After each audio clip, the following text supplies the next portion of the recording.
So, welcome everyone to our study abroad podcast series. So, today we have Alvin who did his studies from Warwick Business School.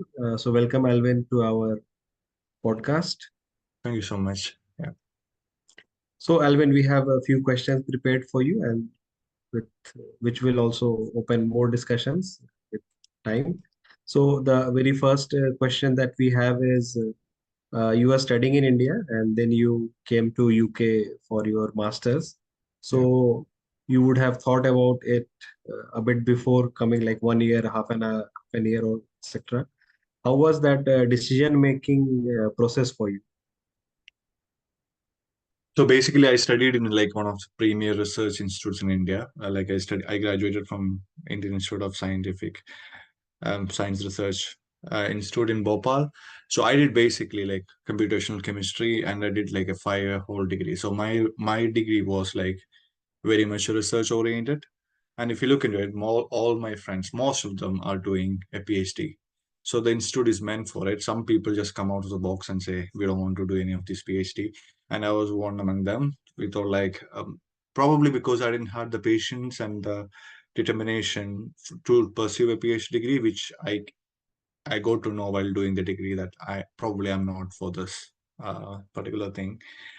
It's because I did like internships and I worked in Shell, not worked. I did my thesis, like the master's thesis from Shell, Bangalore for 9 months on again on computational chemistry, and I felt like no, this is not my plate. And after that, like a lot of people went for like some people went for like IIMs, majority of them went for like doctoral programs abroad. And I have a startup also. It's called I Think Chemistry. You can search upon it. It's basically an institute in Kerala designed for teaching kids regarding chemistry for example, bachelor's entrance, for example, NET, GATE, all these competitive examination post A levels or your 12th. So me and my friends, again, my friends who are working there doing a PhD as a part time with me, who's taking the classes, I was doing that. Then I also worked in one of these entrance coaching institutes, like for JEE Advanced and stuff like that. NEET. That was also during that time. And then I also worked as like a guest lecturer in like one of these government colleges because I had the net. So I was eligible for a lectureship at that point of time. I also had a JRF if I wanted to do a PhD and stuff. This is all the other things which I pursued in search whether probably I would have the taste of PhD, but no, these were like these are the degrees or the certificates which is not a matter for me at this point of time, but I did that definitely. And then I was like, okay, I always wanted to do finance, and I was like, how should I prep for it? And I didn't want to do it in India. It's nothing against it, but I just wanted to have like more exposure and stuff like that. And on so on, and another thing with finance is I had a hardcore science degree. And think about someone from very like a chemistry background, you're applying for finance, that doesn't make sense for any of the universities. Like I wanted to work in finance and all. So that was my initial thought process, like what should I do, where should I go? And the choice of UK was very simple in terms of like the duration of the program. It's only 1 year. If you go to like US and all, it's 2 years. And I was like, I already have a master's, so I'm doing my second master's now, and I don't want to be that lengthy. So UK, and there are some schools, especially there are some schools in the UK which are like really recognized, and which falls under the umbrella of Russell groups and all.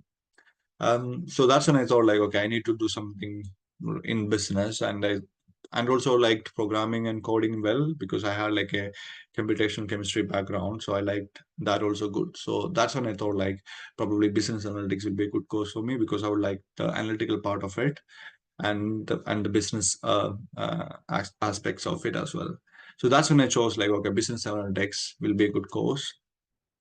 I also looked into the shortage occupation list of the UK government. So if like 2 or 3 years down the back, um, I saw like a lot of what do you say, a lot of roles, business analyst and stuff like that, which are in the shortage occupation list at that point of time.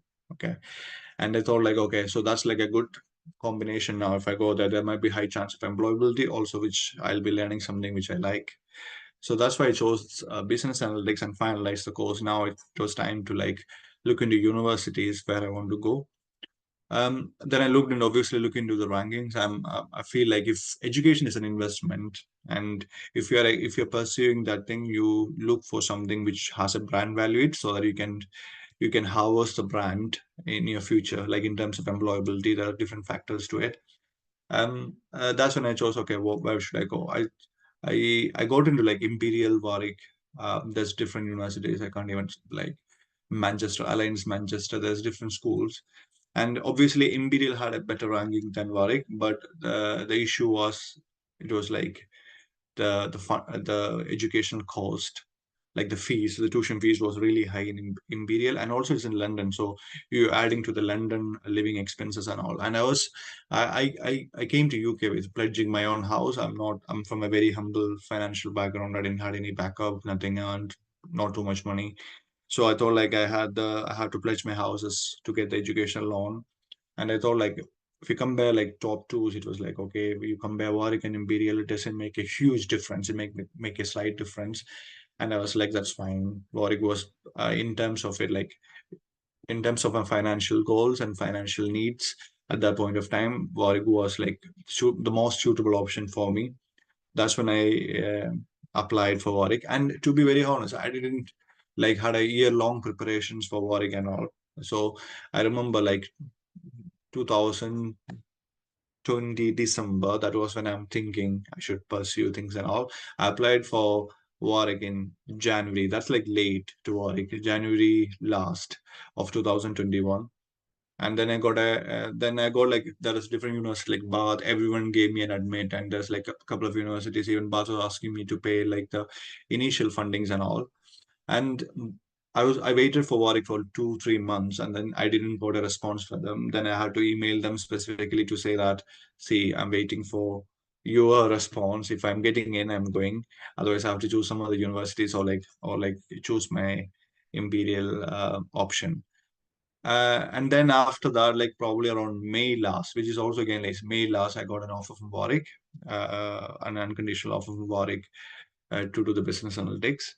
And then I rushed up to do the procedures for the loans and all. And then I was like, okay, let's get it. And finally, it was all done. There was like a lot of ambiguity regarding my loan because of there's like a lot of formalities at the bank. At some point, I was thinking that maybe I won't probably get a loan.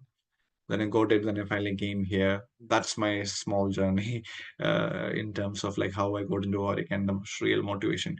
To be very honest, people say that if I had like I've been thinking about business analytics for this 3 4 years. No, it's not nothing like that. To be very honest, um, I thought about it. I wanted to do something in finance, and probably I like analytics, so that's why I mixed this course. It probably might have been the whole process, or like planning might took probably like 2 3 months. And then I just straight away gave the IELTS and test and all, then thought like, okay, let's go. That was my honest thought process regarding applying audit. Yeah, How many colleges you applied roughly? I think I applied to like 6 or 7. I got rejected from one university, that was Lancaster. So it is like, I don't know if it's in the Russell group, but their course modules were really good. That's why the only reason I applied for them. And they rejected me by saying the same reason of like my scientific background not matching with their expectations from the people who join in the course, which is like fair from their point of view. I think I applied for like 6 or 7. Bath was there, I think Southampton, Manchester, Edinburgh. I can name that was it, I think. Yeah. So all UK colleges? Yeah, so the first thing I did was I wanted to do the course. I chose the course, then I chose the country. I didn't apply it for like different countries. I've sticked to one country and say applying on there rather than jumping between different countries, and finally you'll be confused if you do that like different. If you're sure about a country, you go for it. And if let's say if I had chosen between Australia and UK, you will be like different. Then you try to figure out the employability correlations, different things with the countries itself, and you don't know the economic conditions the country is going through, so you'll be confused, and you probably won't have the confidence when you join the course. So that's why I chose like let one country be there. Yeah, I chose UK only. And And your one condition was you wanted to do 1 year course as such, not 2 year. I didn't want to like have like in US. I think some of the Australian universities as well. You have a 2 year degree. So I just wanted to complete it as fast as possible. Um, and also looking into the employability as well. So it's like when you have a 1 year degree, it's gonna be tightly packed, right? You have like assignments, seminars, it's all gonna be in like 1 year. And also it gives a motivation to me, like you are under the time pressure to do things. If you have like 2 years, you might probably slack and say probably I look in the second year or something. That's my thinking. For people may not think about it. That's how I perceive these things. So I was like, that's good. When I work under pressure, I do great, like in terms of it. So yeah. Okay, sure, sure. And the initial documentation that you had to do, let's say for the visa and the flight tickets, etc., what was that like? Um, for the so one thing you have to get is you have to get like a certificate of sponsorship from the university. It's called the COS, um, uh, and it has like one number associated with. You just need the number to apply for the visa. It's like you when you I think you have to pay some fees initially, like probably like 2 lakhs or something in terms of Indian rupees, something I had to pay. Then they issued me that. With that number, I have to apply for the UK student visa. And documents you need, like how you're funding yourself. For example, I showed my. So you have to one thing. How are you funding the tuition fees for the universities, and how are you going to show the living expenses in this country for 1 year? I think approximately 10 lakhs rupees you have to keep in your account for like 28 days. So that's the financial documents you need, and also you need the tuition fee backing support, like whether you're self-funded or you're taking a loan.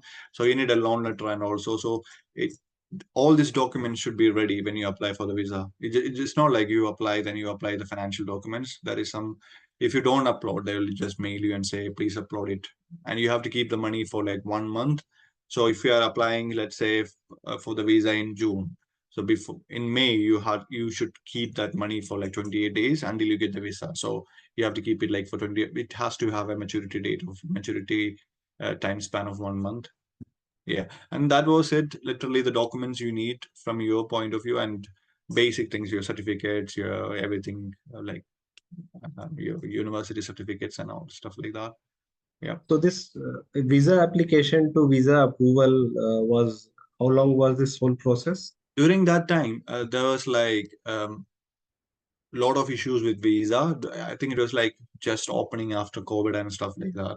So, but mine was really good. So so what happens is I booked flights before my visa. I got the visa. It's because the flight prices just increases very exponentially after time. So I booked it and then I applied for the visa. I had like a 4 weeks time to fly and get the visa, but I got it like probably like very early, like 10, 11 working days. So that's like 2, 3 weeks. I got the visa and then I just flew the next week. And how did you choose the airline and which flight you took? Yeah, I got support from, I think it's from, I chose Emirates. The flights were cheap. And I also had to government. So the Indian government was giving some scholarship. I think, I think it, I think it was some of the Adani sponsorship or something. There was something happening. I forgot about it completely. So there was something which was given to like people going to like Russell Group universities or something. So they get like funding for their like travel expenses or something. I got that and I booked Emirates for the travel. It was good and it was cheap also at that time. I got it for 20,000. People don't believe it, but you apply the student discount. There was like a lot of things happening. I looked into like, so you can apply for different schemes under the Emirates. So student, I applied for the student and then I got some discounts on it as well. And I also used, I remember, Make My Trip for it, and Make My Trip had some discounts again. So it just compounded and made my airfare really cheap. Yeah. So So if you you're a were, student, you always look at like student deals. And if you haven't made an account in like one of these travel booking sites like Make My Trip, trip.com, there's different things. You try to gain there because if you do that for first time, you'll get like benefits, joining bonus or something like that. So you always can make profit or out of it in terms of Sure. expenses. So takeaways, find some student deals for the flights. There is some student deals Yeah, always there and if for you you. want, yeah, the one problem, not the problem. If you're a student, you can bring like extra luggages as well. So always make sure you're applying as a student. And Air India has like more, like in terms of if you want to carry a lot of stuffs, Air India has like probably 46 kilos at 2022 baggages. Then you have the hand baggage of probably seven, and you can also carry a laptop bag. So that's a lot of weight. So probably 60 kg you can easily. And if you're traveling for the first time, I remember when I my the overall weight of my bag was like more than like 1.5 kgs or something, and they looked into me and said, I'm traveling for the first time, I'm a student, so they just granted it. So you always look for opportunities and ask people like, are you a student? So you'll get always get the benefit of being a student. It only happens if you're a student. When after that phase ends, you have to pay for everything, so make use of everything you have. Yeah, I guess the people who pay the money were once a student, so they also pay like that as a yeah, yeah, redemption. yeah, yeah, yeah, yeah. Makes sense. So when you took the flight, I think you flew through Dubai, probably Emirates would have a Yes, yes, stopover, yes. and then landing in London, and then you took a train. That's how you came. I took a bus apparently. So that is also different thing. So I'm a person who always talks like what I want in to people. So I took like so Warwick had this thing called they have bus pickups, free bus pickups, but that was not available. I think I flew on a weekend, so it was only available on weekdays or something like that. And I didn't had that option. That was like a free option. So some of the universities just that to pick international students. So I booked a, serv- a bus service called National Service. National Express, sorry, National Express is kind of a bus service here. So they have like very cheap options. If you want to travel from Warwick to sorry from London to Warwick, it costed me like probably like £20 or something, which is like really cheap to travel. Even if it the problem with trains is you have to carry the bags, it's a hustle. But if you have the bus just literally stops near the airport exit, so you can just travel the bus. And when I deboarded from the flight and when I get into this, the immigration control check, there's probably like 500 people in front of me. So there's like some two major flights came in from all from different countries, and I was like, no, I don't think I'll make the bus because I'll. It was like it was taking too much time. Then I talked to one of these border force control officers there and showed them the ticket that this is my ticket. See, I don't know. This is my first time flying again. The same you playing the same card again and saying, see, this is my ticket. And they were like, they opened the gate for me and said they sent me through the other passports, like the British passport line, which was like really, really small. So I made it in time. So if you are like, don't be shy. Ask everyone is here to help. If you're facing some issues and they asked me to show the ticket, when I show the ticket and they looked into the time, they didn't say anything. They just opened the queue for me. And maybe there's like a lot of people also who are standing behind me also had the same kind of thing. But you have to ask, then only you'll get it. People don't get it. Yeah. So that's also a good thing with this country. So you landed at the Heathrow airport. Yes, Heathrow. Yes, Heathrow. Okay. And how much was the bus time from Heathrow to Warwick? It took like so Warwick. One thing about Warwick is it's not in Warwick, so it's basically near Coventry. There's a place called Coventry, and there's a university there called the Coventry University. Like a lot of people, a lot of Indians especially go to the university because there's a lot of different factors like fees, the eligibility criteria, and different things. So these two universities are like probably the distance between them is like probably 3-4 kilometers. That's it. So it's called Warwick, but it's not in the Warwick County. It's near to the Coventry. So it's literally basically the bus will stop you at Coventry. Then you probably can take a bus or a Uber or like taxi or whatever it is. So yeah, and then again I got an Uber. It was like Uber or there's different taxis. I got Uber from there, probably like 8-9 pounds. So the overall journey was like less than 30 pounds for me, which was good. So it took like probably 2 to 3 hours from there. So because some of them are like non-stop, some of them stops at different places, like one or two exchanges. So it depends on what service you pick. Yeah. And And for all this, I looked into like research. I researched a lot how I could because I'm traveling alone, and I know like I haven't met any of my flatmates or friends are here, neither my family here. So I thought like I researched on how to book things and all. There's a lot of like materials available on the internet to book things and all. Yeah. And did you get like a SIM card or something at the airport, or you took a roaming from India? No, I got a SIM card from the VFS. So if you go to like for the visa paper submission and stuff like that, documentation, you'll get a free visa from there. Free SIM card, you mean? Yeah, I got like a Lebara SIM card from there. It's a free SIM. You get it from the VFS India. If you go like I got it from Cochin. A lot of people get that if they forget. So when you give them, they give like a bag of, sorry, a file of things which contains like SIM card, different UK documents if you want. So it was good. So I didn't buy any SIM card from airport. Apparently it's cheap. You can come here and buy it. But it's like, or else you can like do the roaming for Geo or something and come here and use it. And you can get any local shops will have it. For if you want to get the free SIM, you get it from Lebara, and then you charge it like top up whatever you want. Yeah. So you did recharge after coming to UK, is it? Yes, yes. So as soon But as I didn't when have you any when you account. landed, when you landed, the SIM was working or not? Yeah, the SIM was working. So it's like they had like initial some promotion or something. You'll probably get 1 GB or something, which was enough for me. And there's like Wi-Fi in almost in bus in almost everywhere, so you can just use it. In trains, everywhere there's Wi-Fi, so you can use it. It's not that great, but still you can just access it. Yeah. And your accommodation, you had it sorted before only, or Yeah, you yeah. came So there? basically, for accommodation, there was some Warwick postgraduate group. I was looking into university accommodations, and it was like really expensive in terms of it. Like if you think weekly things, and I applied for one of the most cheapest one actually. I go through it, but then I met some people from one of these WhatsApp groups where like the prospect the new students are coming, and then um, we actually rented out a whole house. So this my one friend's like brother-in-law was a British citizen. He was in the UK. They were like living here for a long time. So he was a guarantor. We got the whole house, and we are like 4 people living there.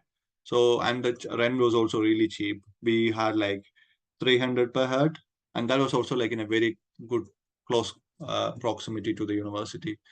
So you can be and this guy had a car, so he was also in my same course. So we used to travel together, take the bus. So it was all sorted before. You can also So apply, you look into like student accommodations if you are coming to the UK. There's like lot of websites. For example, you can look into Spare Room, Rightmove, Zoopla, and there's like a lot of websites or apps you can use, try, and then the, and then obviously you have to see the house. You do at least a virtual viewing before you giving any money and getting a document. So yeah, so your house and your college was like nearby, is it? it was just in between like Coventry and Warwick, so it was like easy to go to both the places, like to the university and the city center. So just probably like 2 kilometers maybe, two 2.2 kilometers maybe. Yeah, that was it. And there was like bus services from just like 2 minutes walking point to the university, and there's like so during the university time, this bus goes to the university and have an interchange there. So in every 7 or 11 minutes you have the bus, so you'll get the bus easily. And how was your first few weeks of settlement in UK when you arrived there? Um, Initially it was a bit cold. It's really daunting to like to experience some like severe British weather in terms of like it just rains sometime. It just is very it's not sunny at least, but it's cold and everything like that. So it was a bit difficult. And then as soon as I came, then from the next day I started searching for part-time jobs because I was funding myself. There's no like as I already tell, I had to do everything. Then from the next day, I think my course began like after 1 week. After 1 week, so in the first week, I just looked around, went to like different shops, like restaurants, and asked for like part times if they have any, so as I can like sustain myself. And I got a job in like one of these restaurants as a kitchen porter for the first, I think probably third day or fourth day, which was good. And then I worked there for like 1 2 months. Yeah. And then the university in terms of it, like it's as I already told, the course is like very structured, and it's very tightly packed. So you have to like always I always had this mind that okay, if I'm studying, I always give the priority to career as well, not just I'm studying or not just I'm just looking into jobs. So I started applying from my first week of the university for the graduate roles and different roles like that. And I also made like how how can I excel in this course as well. Some of the courses were really tough, so you can expect if you join a good university, it's not like it you have been guaranteed peace. So you'll have like very strict competitive people, and the marking scheme is different. It's very tough, and you have to be like you have to put up lot of effort to excel in whatever course. And obviously, if it's an analytical course, you feel the pressure of assignments, seminars, and different things. So we used to have like probably not 3 days lectures and all, and then probably 1 or 2 days of seminars. It's not like from 9 to 5. It was like probably till the afternoon. Some classes were from the afternoon to the evening and all. So I managed to do everything while my studies at university and managed to pass and got a good grade. So it's all good. So initially you did some part-time jobs and later there was some internship or something for you? No, I didn't do any internship. So I obviously I love teaching. So I after my first month at the restaurant, I was working there. Then I worked in a school, not as a tutor, but it's like as like a guardian for there to like open, close, and stuff like that. It was fairly easy. I used to bike to there, um, and then I noticed that there's like openings for tutors and stuff like that. I applied. Then after that, I was like a cover supervisor. Cover supervisor is like when teachers are absent, you go in and you teach them. Like it's like an absent when teachers are absent, you go there and fill their absence. That's those kind of job that I did that for a long time actually. Like till my graduation, I did that role, and that's good pay as well in terms of it. That's probably like one of the good pay. For example, you get like daily. The maximum I clocked was around 185 pounds a day. Like if you work for it, and if you do any other job, and you don't have to be like you don't have to prepare too much. You don't have to be like strictly timed. For example, you go there, the school starts at 9 o'clock. The school finishes at 3 o'clock. You have done by three. So within like three, and there's 1 hour lunch break as well. For example, 5 job, you're getting this much money, and you can have the rest of the day to do your own things. So people should always try for these kind of jobs. Yeah. Yeah, sounds good. So after doing this part-time job and graduating, how did you find your full-time job later? So I applied for Barclays in one of these. I applied for a credit, even though I didn't had any like what do you say, a background in finance. So I applied for like one of these roles in Scotland, in Glasgow, for the same Barclays as a credit risk manager. Because when I applied to like a lot of graduate roles, I probably get given like 14 final interviews, like in terms of graduate roles. But majority of them were like rejected due to my background. It also makes sense, right? You did like 5 year full-fledged course in science, and then you're coming here for a 1 year course and you're saying you're expert in like finance or whatever it is. No, it doesn't make sense. But then I talked to someone from LinkedIn. She was like one of the senior risk managers at Barclays. Then I'm texted her, this is it. And then I saw one of their openings in Glasgow. I applied through there. I prepared for it. Probably I prepared like 3 weeks for the interviews and stuff like that, because I wanted to like know how credit risk modeling works, how risk works, and how banking, different things associated with it. Then I given the interview. There were like 4 rounds, like the technical round, portfolio round, different rounds. I was like, and there's the last round was a behavioral round. After behavioral round, I got a rejection from them, and I talked to, okay, it was like I thought like I would have got it, because behavioral round is the last round, and you might expect you if you are like really empathetic and consistent in your answers, you might crack it. Because if you can crack the technical and the portfolio rounds, the next ones are like pretty much easy. But then I got this rejection, and then I again messaged this senior risk manager and asked like, oh, can you give me a feedback for it, because I didn't get the job.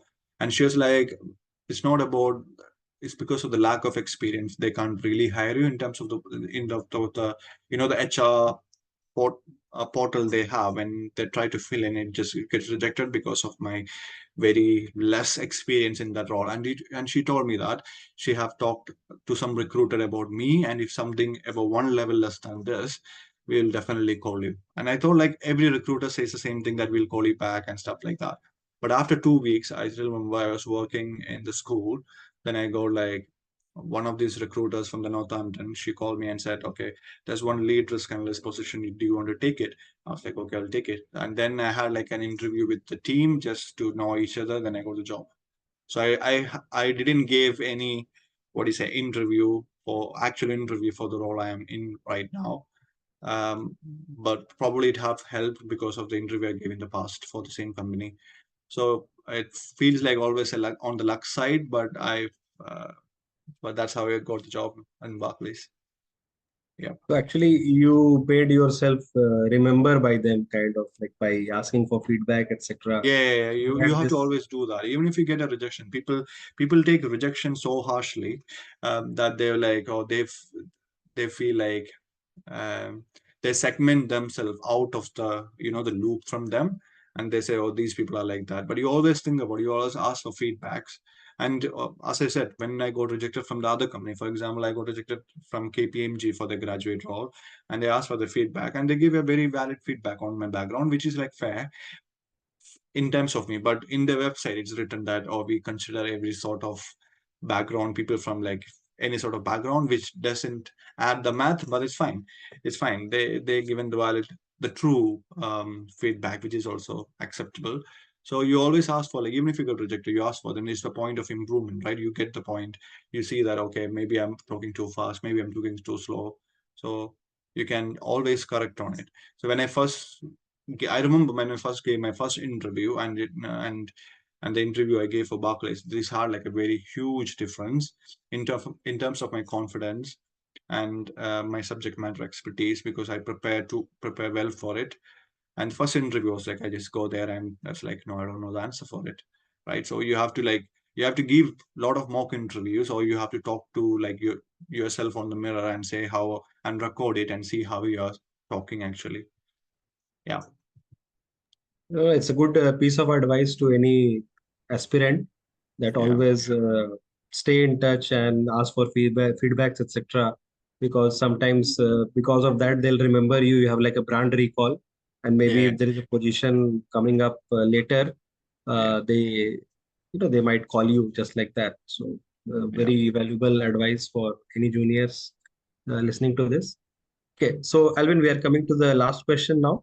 So some advices that you would like to give to your juniors, who are aspiring to study abroad, Okay. on your path, etc. Okay. Anything that you didn't know or you wanted to know, and any advice that you think will be valuable for them that you didn't know, or maybe a lot of people don't know.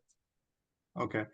So one thing to remember, while if you're coming to the UK, right, the truth is the competition is very severe. Okay, the competition is very severe, and you can't get, like, as I said, you can't get like really low by saying, oh, I got rejected from this. If you look into my unfortunate emails, right, it crosses like 500. If I say just unfortunate in my emails, I might have applied for a lot of jobs which are not even in my domain. I just applied for them blindly because I was like very frustrated, because I was getting only unfortunate from most of the companies. And then I looked back into it. I feel like probably I looked into there's way of applying jobs. I looked into the quantity of the jobs, not the quality of the application. So if you think about it, I applied for take 10,000 jobs of nothing without a CV. I can do that. It's quantity, and you can get satisfied and say to yourself, I applied to 10,000 jobs. But in reality, you haven't put your effort on these jobs. So always look for quality of the jobs, how you're applying, how you're answering questions. For example, if there is motivational questions to answer, have you prepped enough for it? Have you looked into the company website? And also, when you're applying, let's say you came here, and one thing to remember is, if you there's like, if some people, I can see that some people just want to make some money, and they don't care what kind of job they do, whatever it is, it's fine for them. It's everyone's motive what they do want to do life.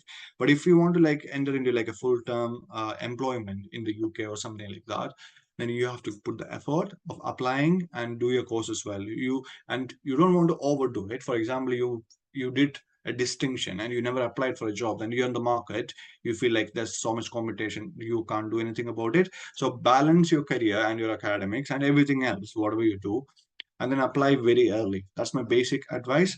You start applying very early for the job. For example, for graduate roles, you're coming this September, the graduate roles is opening for the next year. So if you apply now, the graduate roles take like a year-long process, and you most of them will ask for like math skill, like quantitative skills in the first round.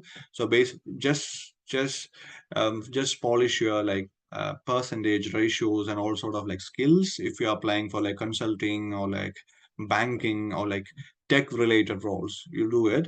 And if you're a programmer also, again, whatever language you know, just make sure you know it and you know the basics of it. Nobody will ask you like rocket science in interviews. They'll ask like very silly things, and probably you haven't thought about it. So for like very basic questions, and also have the confidence when you talk to like recruiters or like, and always ask questions at the end of the interview. Ask for them like, okay, what is like, probably you can ask like, how does inclusivity works in the in your company, like what sort of programs do you do. So it means that you have done like a lot of research about this company and stuff like that. And also when you make your answers, for example, this question is, why do you want to work for this company? People will say like something copied from the internet. I want to do this, I want to know. You look into this company, you go to like the company's page, you can see like a lot of information, news. For example, you can say that, oh, I've seen like you have donated like 1 million pounds for the Marie Curie Foundation ship. So that's available in their website, which you have been looked into it, you have done a research on it. So when you're quoting these numbers, the people, let's say if you are saying this to me, I'll be like, wow, this guy has done some research on the company, not just saying something quoted from the internet. So you look, for example, or your commitment to ESG, I can see like you're funding a lot of green companies, all sort of things. Like you pick these things, you write them down. So this is the format I used to do when giving answers to them, which after that they don't really ask any questions on that, because it's all clear. You're working for people, like how you promote different multicultural relationship, all sort of things. So you look on that and then give answers. Do a proper research, start applying, and if you get rejections, that's fine. And have you improved from your last applications to your newest one? That's the only thing that matters. It's a process. It will take some time. Have confidence, and also make sure you make a lot of memories in this country. It's like, after all, everything, memories is the only thing that's gonna last probably. So keep that with you. That's my advice. Sure, sure. Thank you very much, Alvin, for all your valuable advices. And I'm sure a lot of juniors would learn a lot of things from this podcast. So thank you everyone for joining, and take care, Alvin. Thank you so much. Bye. Bye.